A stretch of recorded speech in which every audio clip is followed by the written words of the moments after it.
वर्ग अधिकारियों का, जिनको न मौसम का इल्म है न मिजाज का इल्म है।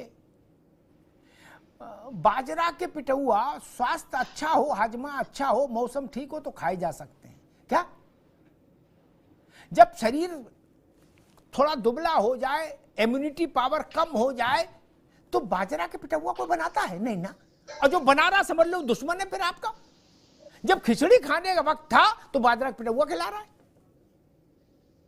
अभी चुनाव होके निपटा, राम राम कह के चुनाव कटा, जो हुआ सो है ही। 6 लाख अध्यापकों को डिजिटल हाजिरी का आदेश दे दिया और 8 दिन में वो आदेश स्थगित हो गया। ये पंतनगर में और वो कौन सा वो था इलाका लखनऊ वाला, जहां सब मकानों पर बाबू लोग अधिकारी जाके कट्टा बनाए थे, बोले सब गिराएंगे। आज वो सब लोग रोते पीटते आए योगी जी के पास, अब हुआ नहीं, जाओ अब रहो, कोई दिक्कत नहीं। ये कौन लोग हैं जो आपको बार बार ऐसी मुसीबत में फंसा देते हैं जहां आप कैसी भी कला करो चेहरा खराब होने होना है? ओपी सिंह जी। जी आफ्ताब जी, बिल्कुल आपने सही बात कहा। और शिक्षक वर्ग हमारे देश और समाज का आदिकाल से सबसे सम्मानित वर्ग रहा। आपने स्टार्टिंग में एक बहुत अच्छी बात कही कि जिन लोगों ने इस आदेश को लागू किया या लागू करने का प्रयास किया, उन्हें एक बार जरूरी रूप से शिक्षकों से जो अब वार्ता कर रहे हैं वो वार्ता करके विचार विमर्श करने के बाद ही उठाना चाहिए। ये मैं बात आपसे पूर्ण रूप से सहमत हूं। ऐसा नहीं है कि शिक्षक संघ की कोई मांग हो, कोई बात हो और सरकार संवेदनशीलता से उस पर विचार न करे। और अगर ऐसा जो आपने चूक बताई हुआ न होता तो आखिर 8 दिन बाद ये जो शासन में बैठे हुए अधिकारी हैं, इनको क्यों इसको स्थगित करना पड़ता, इसको क्यों रोकना पड़ता? मैं आपके माध्यम से, आपके चैनल के माध्यम से शिक्षकों की बातें मैं सुन रहा था, उनकी समस्याओं को सुन रहा था। मैं उनके साथ हूं, प्रवक्ता भारतीय जनता पार्टी का हूं, लेकिन शिक्षकों की जो मांग है उससे मैं अपने को भी जोड़ता हूं कि उनकी मांगे जायज है और सरकार को इस पर विचार करनी थी। जो आज राठी जी ताल ठोक रहे हैं या कांग्रेस ताल ठोक रही, तो ठोकना चाहिए क्योंकि वो विपक्ष में है और सरकार के हर कदम का, चाहे उचित हो चाहे अनुचित हो, उनका विरोध करना उनकी नैतिक जिम्मेदारी। लेकिन भारतीय जनता पार्टी के सांसद और विधायकों ने भी विरोध किया, तो आपने देखा होगा, चैनल पर चला होगा, सोशल मीडिया पर चल रही। तो जो गलत है वो गलत है और यही कारण है कि देर आए दुरुस्त आए, उन अधिकारियों को चेतना आई और उन्होंने तमाम शिक्षक संगठनों के नेताओं से बैठ करके वार्ता किया और ये बहुत अच्छी बात है। मैं उन भड़काने वाले बयानों पर नहीं जाना चाहता, लेकिन जो आज डिसीजन हुआ कि 2 महीने के लिए स्थगित की जाती है, एक कमेटी बन रही है, कमेटी में अधिकारी, एक्सपर्ट, शिक्षक संघ के नेता रहेंगे और जो उनकी सहमति से तय होगा तभी आगे के दिशा में इसमें कोई कदम उठाए। ऐसा नहीं है कि कोई कमेटी ऐसी बन गई कि वो करे या न करे कल फिर लागू हो जाएगा। उसमें यह है कि शिक्षक संघ के, शिक्षक संगठनों के नेता, एक्सपर्ट और अधिकारी मिलकर के इस विषय पर वार्ता करते। उनका ये कहना, अभी हमारे राठी साहब कर रहे थे तो ये बोल रहे थे, तो इनको भड़काने और माइनस बातें नहीं करती कि जैसा कि भारतीय जनता पार्टी सोच रही है कि शिक्षक फ्री का वेतन लेते हैं, स्कूल में जाते नहीं, पढ़ाते नहीं। अरे भाई, आपकी भी 4-4 बार सरकार रही है, हमारी भी सरकार है, आप गुणवत्ता को देख लीजिए। आज मैं ये कहना चाहूंगा, शिक्षक संघ के जो अधिकारी, हमारे जो संगठन पदाधिकारी बैठे, क्या 2017 के बाद शिक्षा की गुणवत्ता में सरकार ने प्रयास नहीं किया?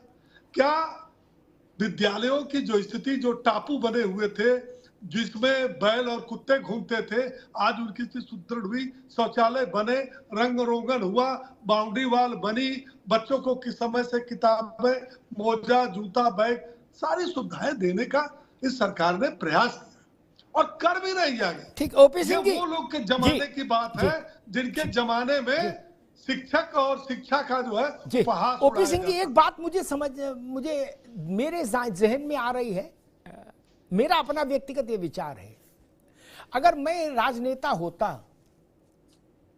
अगर होगा होगा नहीं, क्योंकि ऐसा कोई विचार मेरे मन में कभी आया नहीं। अगर होता गलती से तो दिनेश शर्मा के साथ मैं बैठता, क्या बाबू को नहीं बैठालता। 6 लाख लोगों का मसला है, राजनीतिक नेतृत्व कहां है? सुलोचना के साथ मैं बैठता, दिनेश जी के साथ मैं बैठता और निर्णय मैं करता। ये पॉलिटिकल लीडरशिप का काम होता है। वो कल्याण सिंह जी का पौत्र कहां है? वो कहा सीन में नहीं, वो सीन में नहीं। ओपी सिंह जी उसका, अरे रुको भाई, उसका आता ही पता नहीं, मास्टरों को नहीं पता कि मंत्री कहां है। इतना बड़ा बवाल हो गया उसके डिपार्टमेंट में, संदीप के मंत्री का पता ही नहीं, मंत्री को खुद ही नहीं पता वो कहां है बेचारे। ये बाबुओं को करने का निर्णय नहीं था। एक मिनट भाई, ये बाबुओं का विषय नहीं था। बाबू इनपुट दे सकते थे, लेकिन ये निर्णय घोषणा होनी चाहिए थी राजनीतिक कंठ से, तो उसका मैसेज अलग होता है। जो सत्य आज मनोज जी समझ गए, वो सत्य कल देर शाम तक कंचन वर्मा क्यों नहीं समझ पा रही थी? वो कम पढ़ी लिखी थी, क्यों नहीं समझ पा रही थी? नमस्कार साथियों, वीडियो आप सभी शिक्षा मित्र साथियों के लिए बेहद ही महत्वपूर्ण होने वाली है। दरअसल आज की ये खबर आप सभी के अस्थायीकरण को लेकर व रिसेंट में मिलने वाले मानदेय को लेकर है। दरअसल कब तक मानदेय आपका आने वाला है और मानदेय के साथ साथ अगर हम बात करें अस्थायीकरण की क्या चर्चाएं हैं सरकार में, इन सारी बातों के ऊपर इस वीडियो में चर्चा करेंगे। सभी साथियों से एक रिक्वेस्ट है, वीडियो को आप पूरा देखें। चैनल को अभी तक आपने सब्सक्राइब नहीं किया है, सब्सक्राइब भी कर लें। अब चलते हैं अपडेट पर। आज ही सुबह 12:40 पर मनोज जी समझ गए और कल शाम 7:40 तक कंचन वर्मा नहीं समझ पा रही। दिनेश जी गलत तो नहीं कह रहा? सही है। ये कौन सा जादू मंत्र है यार, मैं समझ ही नहीं पा रहा। और मंत्री कहां है? लोकतंत्र में हम सरकार किस लिए चुनते हैं? दिनेश जी, हम वोट देकर सरकार चुनते हैं कि हमारे कष्ट के समय में राजनीतिक नेतृत्व आगे आएगा? नहीं, मुझे मंत्री की भूमिका नहीं दिखाई दी। आपको दिखाई दी क्या दिनेश जी? यही विषय नहीं है, और भी कई विषय हैं। जब माननीय मंत्री के पास जाया जाता है तो जो हमारा पूर्व का अनुराग 33% द्वारा लिया गया हो या किसी के द्वारा लिया गया हो, आदरणीय मुख्यमंत्री जी ने इसको गंभीरता से लिया और उनके निर्देश पर यह निर्णय। ओपी सिंह जी आ रहे हैं जी। दिनेश जी, माननीय मंत्री जी को ही इसमें आना चाहिए, हमको बुला करके बात करनी चाहिए थी। जो आप कह रहे हैं, लोकतंत्र तो यही कहता है कि माननीय मंत्री जी विभाग के मुखिया हैं, उनको ही इस पर निर्णय लेना चाहिए। और जनता के बीच से चुन करके आते हैं, तो वहां पर अतरौली में जनता विद्यालय किन मार्गों पर स्थित हैं, ये ब्यूरोक्रेसी IAS से अच्छा तो माननीय मंत्री ही जानते हैं, क्योंकि उनका पूरा परिवार ग्रामीण अंचल से आता है। तो शिक्षकों की दिक्कतें उनसे ज्यादा कौन जान सकता है? तो उनको करना चाहिए था, लेकिन सरकार उनकी है, उनका सिस्टम है। अब वो चाहे मुख्य सचिव महोदय से करवाएं, चाहे वो खुद करें। हमारा जो दर्द है उस दर्द को सुना जाए, पीड़ा की जाए। ठीक दिनेश जी, ठीक है। और इस कमेटी जो आज बनी है जी, मैं कमेटी मात्र से इसलिए नहीं मतलब संतुष्ट हो सकता आसानी से, क्योंकि 18 में भी मैंने आंदोलन किया था पुरानी पेंशन को लेकर के, और एक टॉप ब्यूरोक्रेट की कमेटी बनी थी, मैं भी उसका मेंबर था।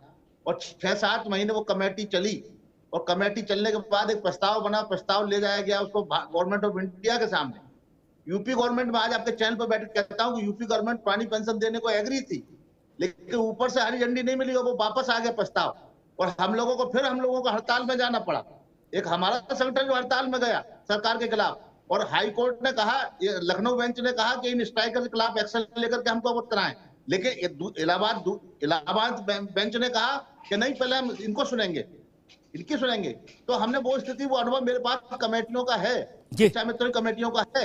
इसलिए जब मैं आज उठा हूं, लेकिन मैं माननीय मुख्य सचिव साहब को साधुवाद देता हूं कि बड़ी गंभीरता से, क्योंकि विभाग के अधिकारी मौजूद थे, उन्होंने जो वार्ता हुई उसको मैं नहीं कहना चाहूंगा, लेकिन जिस प्रकार से शिक्षकों के साथ खड़े होकर के उन्होंने शिक्षकों की बातों को सुना, और एक मैंने बड़ा स्पष्ट कहा कि जो मांगे हैं हमारी, इन मांगों के इतर हम कुछ भी स्वीकार करने को तैयार नहीं है कि आप ये डिजिटाइजेशन। और पहली बात, दूसरी बात यह कि शिक्षकों के सम्मान से जुड़ा हुआ है।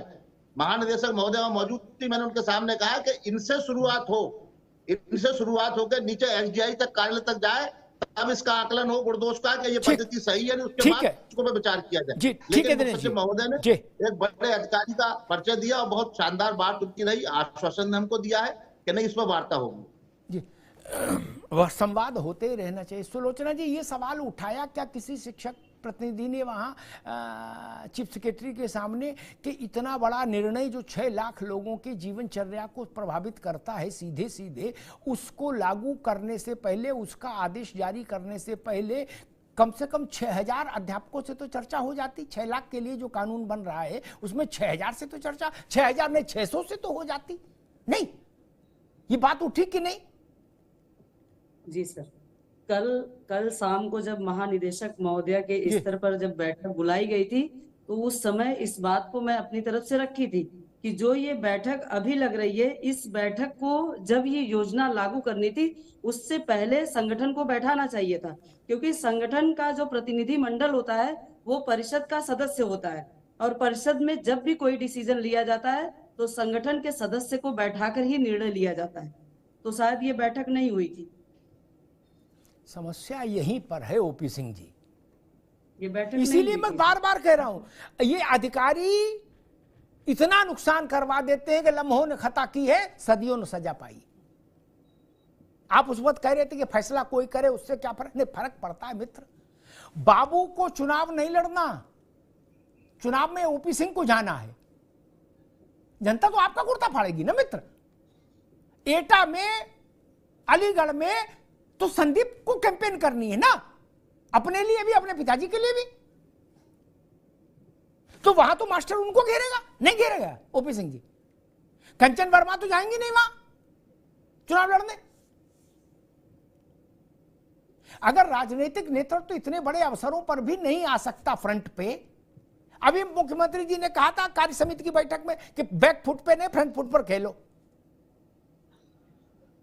ओपी सिंह जी, अगर मंत्री इतने बड़े विषय पर भी अपने विभाग के नहीं आ सकता कि उसके विभाग के 100 आउट ऑफ 100 टीचर्स हड़ताल पर, मंत्री मिसिंग है, ये कार्यप्रणाली ठीक नहीं लग रही ओपी सिंह जी। अमिताभ जी, ये आप बिल्कुल सही कह रहे हैं, मंत्री को इसमें आगे आना चाहिए था। मैं आपकी बात से सहमत हूं, और शिक्षक प्रतिनिधिमंडल से उनको बात भी करनी चाहिए थी। और जो आपने पहले एक बात कही थी उसका मैं पुरजोर समर्थन करता हूं कि जिन अधिकारियों ने डिजिटल हाजिरी का निर्णय लिया उनको पहले शिक्षक प्रतिनिधिमंडल से बात करके ही एक कदम, जो बात अब करने जा रहे हैं कि शिक्षक प्रतिनिधिमंडल से वार्ता करेंगे और कमेटी बनी हो, वो पहले ही कर लेना चाहिए था। ये तो माननीय मुख्यमंत्री जी ने इसको बहुत गंभीरता से लिया है, और उनके कड़े निर्देश के बाद तत्काल रूप से यह कदम उठाया गया है कि मुख्य सचिव आपसे वार्ता करके इस पर